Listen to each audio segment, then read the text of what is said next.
This is the Real Christian Manliness Podcast with Isaac and Tim Ingram. Let's get manly. All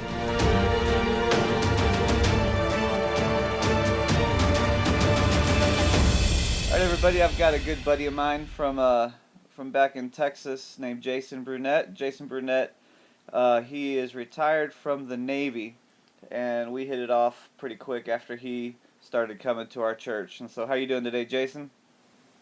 I'm awesome, thanks. You are awesome. You've got lots of guns, so how can that not be awesome? So, Exactly. let's go ahead and start off with a little bit of background on you. Can you tell us how you became a Christian? Yeah, so when I grew up in this little small town in Michigan, we went to the Methodist church. My mom was a Sunday school teacher. And, for the first few years growing up, grade school and everything like that, we were very faithful.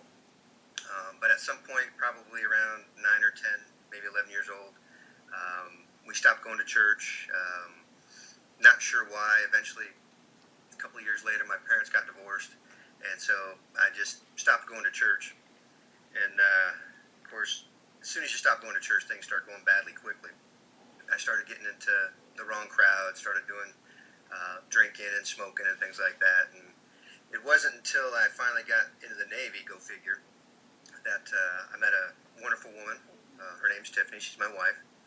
And she had an older daughter, or a younger daughter, that she wanted to have in a Christian school. And so we put her in the Christian school that was the closest actually to us, which is just down the street. And, like I said, in my life personally, things were not going very well. Continued with the drinking and smoking and stuff. And then I decided, you know what, I'm going to hurt myself or somebody else. So I had to decide I was just going to quit all that. And then I remembered, hey, you know what, I used to go to church when I was a kid.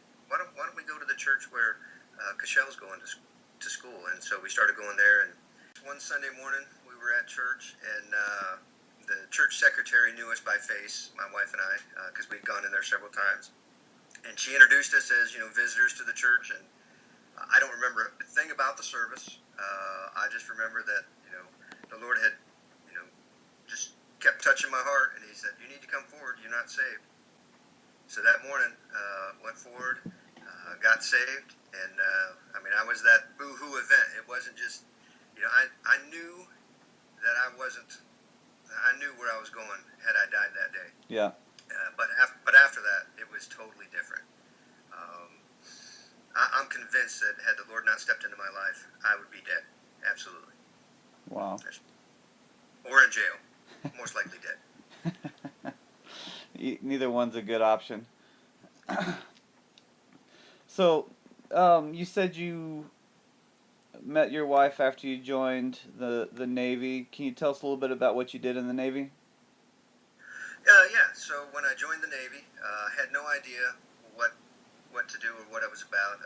Had no mentor or anything like that. So again, I was working a dead end job at a little grocery store up in Michigan, and I got a phone call on my answering machine. Said, "Hey, this is Chris. Come down and talk to me." And I'm like, I don't know anybody named Chris. It ended up being the Navy recruiter. And I said, you know what? This is something I can do to get out of this my little hometown. I needed to get out. And so, like I said, didn't have any idea what was available to me in the Navy. So I joined up, and they said, hey, you saw you got good scores. You want to be an electrician, an aviation electrician. I'm like, that sounds like something I can do on the outside. Sure. So I ended up being an aviation electrician's mate, working on electronics and autopilots and lights and generators and stuff like that on DC-9s. But I also went to air crew school. I ended up being a flight attendant, go figure. So here I am, a 21-year-old raging hormone male, and I'm a flight attendant in the Navy. So, but I wouldn't give it up for nothing, because it gave me an opportunity to travel, see the world. And then my wife and I were both stationed in my very first command down in Jacksonville, Florida. And we both weren't saved at the time. And so we were actually at a little party, and one of the guys said, hey, Tiffany needs a date. And I stood her up on the first date. So that went well. chance, and it's worked out ever since. Well, good. Thank God for second chances, huh? So that's how I met my wife. But during my 20-year Navy career, I did load planning. I did flight engineer work on both DC-9s and 737s. You name it, I probably did it in the Navy as far as maintenance, admin, just about everything you could do in a Navy command. Well, there you go. Now, Yeah. you got a chance to do some cool stuff with weapons training, didn't you? Yeah, one of we call them collateral duties. They're side jobs that you get to have. And we called it Small Arms Program, where we carried the M9 Berettas. So somebody had to be qualified to teach, and the air crewman in the command. So I liked firearms, and so I got the qualification to teach the small arms for the command, which meant I could shoot the M16, the M11, the M4, or the M4, the M9, the Mossberg 500 shotgun, and just it was a ball. Of course, then the command said, "Hey, we need somebody to be an in-house armorer." So they sent me up to Beretta so I could go to their armorer school, and then after that, I took all that information and I ended up being a small arms instructor for the NRA. And I do that on the side sometimes if somebody needs help, practice, just doesn't know how to get into firearms. I'm more than willing to help. Yeah, that sounds like a lot of fun. I know we've had a lot of fun shooting targets. So, well, anyway, that's a cool backstory. So let's go ahead and get into some of these questions that I sent you earlier. And so, Jason, what does Christian manliness mean to you? Well, I tell you, it's not what the TV shows. It's not some overbearing Bible thumping. I get embarrassed when I see how Hollywood portrays an average Christian man. To me, the Christian manliness is first and foremost, love God. That more than anything else taught me how to love my wife, and that taught me how to love my children. Without that, and it has to go in that order. You got to know that you love God, and you got to know that without Him, everything else breaks apart. Mm-hmm. Then, we're commanded to love our wives, and we have to love them because it's not intuitive. I'll admit I was a very selfish creature, and I still have some of those tendencies. But having the ability to have a wife like I have just really it was the second most important relationship I have. And I know that if I take care of her, the way I'm supposed to, I know that I'm going to be okay. We're going to be okay. Yeah. Yeah, I agree. So, why would you say that it's important, especially these days, to be a Christian man? Well, again, we are bombarded repeatedly from the world on everything from you name it, gays in the military, bathroom rights, and all these other things about we have to be open and inclusive. It's to a point, but not to the point where we get away from the Bible. I had a preacher one time say, you got to love the sinner even though you hate the sin. Yeah. And it's so hard for most people to understand the difference. Most people they stay in their soapbox and they want to preach against this, that, and the other without regard to what actually the Bible says. Yeah. So, like I said, we're just getting bombarded, and we need to stand strong. So, you can either maybe talk personally about this or maybe in general in society, but what are some of the most difficult areas you find to be a Christian man? Well, I tell you, probably temptation. There's an awful lot of temptations out there. Again, the world is constantly bombarding you with what they think is important, whether it be alcohol, whether it be cigarettes and beer, or just every time you turn on the TV and you watch a commercial, there's Victoria's Secrets commercials and things like that, and billboards. And one of my personal flaws is I have a very addictive personality. Once I get into something, I get into it, like guns and things like that. And so, you have to be very careful about what you let in. Otherwise, it will rule you. And, obviously, the Bible talks about, where there's temptation, God will make a way out. Sometimes we just don't look for the way out. Yep. Just want to keep going towards the temptation. But, for every way in, there's a way out. And you just have to be conscious and be looking for it. With that promise of the way out, how do you work to overcome or notice those ways out whenever there's any type of temptation around you? Well, I had another pastor one time just talk about, you got to see it coming. If you're just blindly walking through the world, you're not going to notice it, and you're not going to realize that you're being influenced by it. But you got to know that you got to be able to see it coming, so that way you can know how to avoid it and be ahead of it. So you just, like I said, being prepared, knowing what they're trying to do, knowing what the devil's trying to do, to not only ruin your personal testimony, but also society as a whole, and just not be walking around with blinders on, having that full scan to find out what's going on around you. Yeah. I guess in the military terms, you could talk about situational awareness. There you go. Or even biblically, walking circumspectly, same thing. Shifting a little bit, what does it mean and what does it look like to be a Christian husband? If I were to give an example, I would just say my wife has opened her own door for years. My main goal in the house is to love my wife and to show her honor and respect. And you'd be surprised how little things like walking around and grabbing her door every time garners that much love and respect, not only from my wife, but you'll notice people around you will surprised that you do things like this. Yeah. But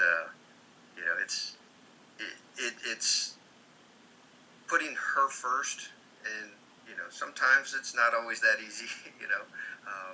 But one of my rules, talking about firearms, is anytime I buy a gun, she gets fired the first round. Ladies first. Ladies first. But just we've been married for 21 years now, and it is still a process. We still got to make sure that what we're doing is for the good of the family, not just for ourselves. And then hey, how can I serve my wife better? How can I fulfill her?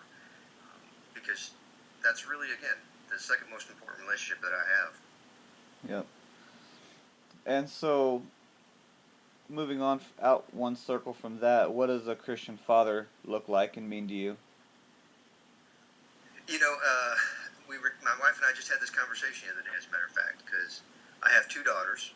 One is married, lives in North Carolina, and the youngest one is still at home.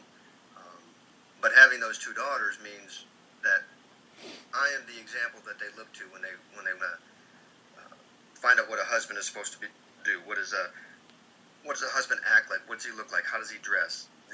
What is his attitude towards God and family? So I always have to be aware of how is my actions being demonstrated to my daughters, so that they grow up knowing what a man is supposed to be like, and knowing the guns. Okay, you can call that manly, but that's not enough to show it. Your daughters exactly what a man is supposed to be. Just loving my wife, telling them that I love them on a daily basis, showing them that I love them, not just hey, I went to work, that proves that I love you. It's really not enough. Yeah. Yep. And I agree that being manly isn't just a physical thing or a outward thing. There's also, you know, saying that you love someone and showing them and making sure that your words and actions match. There's that full Yeah. picture, you know. So, Yeah. I mean, I remember growing up. I don't think I'd ever heard my dad tell my mom that he loved her. You yeah, know, and so, that's something that was hard for me first. Of course, my dad was my role model growing up, and so, um, he's not saved, and so it was very difficult to find out, what is my role going from an unsaved married guy to now a saved married guy. yeah, And it takes a lot of practice, a lot of years, some counseling no less, before we really found out what is our relationship supposed to be like. And because again, it's not natural, and if you don't have those examples growing up, you have no idea what a marriage is supposed to be like. mhm, yeah. Well, with all those different roles that you play with, being a Christian and a husband and a father, and also having to work and take time for yourself, how do you try? I don't think you can fully do it 100%, but how do you try to balance all those roles and relationships? I know that the majority of my day is taken up my work, but that doesn't mean that all of my time has to be spent there. So when I get home, I have to consciously make an effort to spend time with my family. Having said that, I've been going to school to getting my pilot certificates and things like that, and so sometimes you come home from work and maybe you go straight to school and you're gone from 8 o'clock in the morning to 9 o'clock at night. Um, Having somebody that you can depend on, having that already established relationship, having a wife that's strong and doesn't need to be asked to do everything, but will do anything. That's again a tremendous help. It's hard, but you got to carve out time for everything. Mm-hmm. Taking my daughter on a just a trip to the grocery store so I can spend some time with her, teaching her how to drive. Yeah. Um, or just those little things where, hey, I'm going to go up to the hardware store. You want to come with me? That's 10 minutes, 20 minutes. That is just you and her. Yeah. Get you out of the house and just the little things. I remember again as a kid, I would love to just go on a ride with my dad, wherever it was. Just go on a ride. Just because I was with him. So Yeah. maybe not quantity, but quality. Just having family time. Yeah. So, in a season of life where you're working a lot and going to school, um, so you're kind of what I'm getting is that it's very valuable to have those relationships in a good position before you go into that. Where roles are clearly defined and expectations are there, um, so that whenever things do get busy, they know that this isn't the regular thing. Does that make sense? What I just said? Yeah, but the only thing I would say about that is, clearly defined roles sometimes aren't so clearly defined. Yeah. Because it may be my normal responsibility to mow the lawn. But with all stuff going on, I don't get to it. But there's no reason why my wife doesn't. Hey, you know what? I mowed the lawn today. Thank you. I wanted to do it. I really wanted to do it. But she again. Sometimes there's just not that clear definition between. I heard a pre tell me one time, it's like every marriage should be 60-40. Where you're expected to do 60% of the work and you expect your spouse to do 40%. Because if they're doing the same thing, there's going to be some overlap there. If you think a relationship is 50-50, then these things are only their responsibility and these things are only their responsibility and things will get missed. Somebody gets sick and then the trash doesn't get taken out. Well, does the trash just build up for 2 weeks because you were sick? No, somebody else takes care of it. Just little things like that. If you know that you have, and it's not 100%. You can't say that I'm 100% into this. I should say that. You can't say that the marriage is 100% my responsibility because then you're doing all the work. Yeah. And then eventually you're going to get burned out. Yeah. And so having that ability to overlap in some things, and then that way again, maybe I go on a trip and I'll be gone for 4 or 5 days. Well, things still need to be done at the house, and having again that strong wife that I have, it's so easy to do that. And I'm so blessed and grateful for her. It's amazing. Yeah, that's good. So, even though we've talked a lot about, family and being a husband and all those things, um, let's move back to maybe somebody that's not married and without a family. What are some of the biggest obstacles that you think people have, or maybe you have, from transitioning from a kid to or a teen to a man? Well, I thought about that, and I gotta say that the number one thing that I can fall back on is having a good, strong role model. Um, you know, my dad was a good provider, but he wasn't a Christian. So uh, I know how to work on cars, and I know how to be mechanical, and I know how to work with wood and stuff like that because I'd seen my dad do it. But I didn't see him actively try to teach me, if that makes sense. I was more of an observer Yeah. than I was a pupil. And so um, when I see somebody that's struggling, like somebody needs to take this person under their wing, and clearly define right and wrong, clearly define what it is to be a man, point them in the right direction, because otherwise we're just sheep, we're scattered. Yeah. We don't know what we want to do. We have no goals in life, and so like I said, I joined the Navy not knowing anything about it because I never had anybody to ask a question to. Mm-hmm. And so having somebody that I could look up to, understanding also that they're human. The worst thing you could do is pick a role model and realize that they have flaws. Well, we all have flaws. Yeah. And so, it's understanding that they have pressures, they have problems in their lives too, but then watching them come through that is again an example of how they can be your role model. But just having somebody that you could interact with, ask questions, and it's hard. And nobody wants to admit that they don't know, or they want to be embarrassed for asking. Yeah. That's good. Well, besides finding a good role model, what's maybe another piece of advice that you could give for a teen trying to become a Christian man? Um, there's lots of verses that talk about what a Christian man should be. But I tell you what, my verse personally is Psalms 1. Blessed is the man that walketh not in the counsel of the ungodly, nor standeth in the way of sinners, nor sitteth in the seat of the scornful. But his delight is in the law of the Lord, and in his law doth he meditate day and night. Knowing that ultimately I want to please God. Ultimately, I want to serve him and work for him. Having said that, not everybody's called to full-time ministry, but I can serve him in the capacity that I can serve him. And so being around Christian people, being around the church, even you, for example, the putting these people around you influences your decisions and influences your life, and we need to have those strong bonds, and you're not going to get them again if you're just out there on your own. Yeah. You need to go where like-minded people are.